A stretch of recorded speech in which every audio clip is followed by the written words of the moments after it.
મારું નામ નૈનાબા સરવૈયા છે।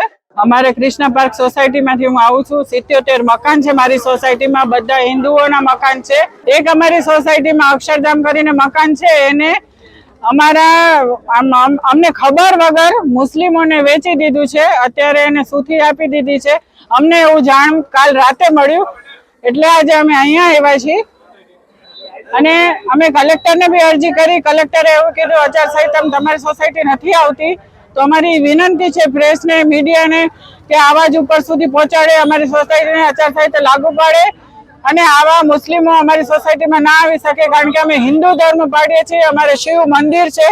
અમે નથી ચાહતા કે મુસ્લિમ અમારી સોસાયટીમાં આવે। અમારો એ જ તમારી પ્રાર્થના છે કે ઉપર તંત્ર સુધી મારી આવાજ, અમારી આખી સોસાયટીની આવાજ પહોંચાડે અને અમને ન્યાય અપાવે। કનકબા પરમાર છે। અમે એક જ દિવાલે રહી છે। અમારા બાજુવાળા છે એ મુસ્લિમ સમાજને પોતાનું મકાન વેચવા ઈચ્છે છે, એટલે અમે લોકો એવું વિચારીએ છીએ કે એ અમારી સોસાયટીમાં મુસ્લિમ સમાજને ન વેચે।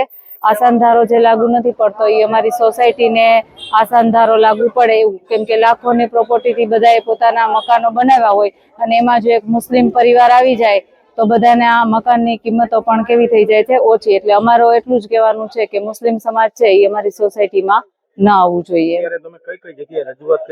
અત્યારે અમે આ રેલનગર વિસ્તારનો છે, પોપટપરાની આગળ રેલનગર આવેલું છે અને કૃષ્ણા પાર્ક 2 માં અમે રહીએ છીએ। પહેલા અમે કલેક્ટર ઓફિસે ગયા, ત્યાર પછી અમે અહીંયા પોલીસ સ્ટેશને પણ જઈ આવ્યા છીએ પ્રનગરમાં, અને અત્યારે અમે આવ્યા છીએ કે મીડિયા થ્રુ એ લોકોને જાણ થાય કે ભાઈ આ સોસાયટી વાળા એવું ઈચ્છે છે કે મુસ્લિમ સમાજ છે એ આપણા એરિયામાં ન આવવા જોઈએ। હિન્દુઓ એને કીધું કે તમે લોકો 2-3 જગ્યાએ રજૂઆત કરો તો તમારું કાર્ય થઈ શકે છે, કારણ કે તમારી સોસાયટી આસાન ધારામાં નથી આવતી, એટલે અમારે આસાન ધારામાં અમારી સોસાયટી આવે કે જેથી કરી બીજા કોઈ આવી હિંમત ન કરી શકે એના માટે।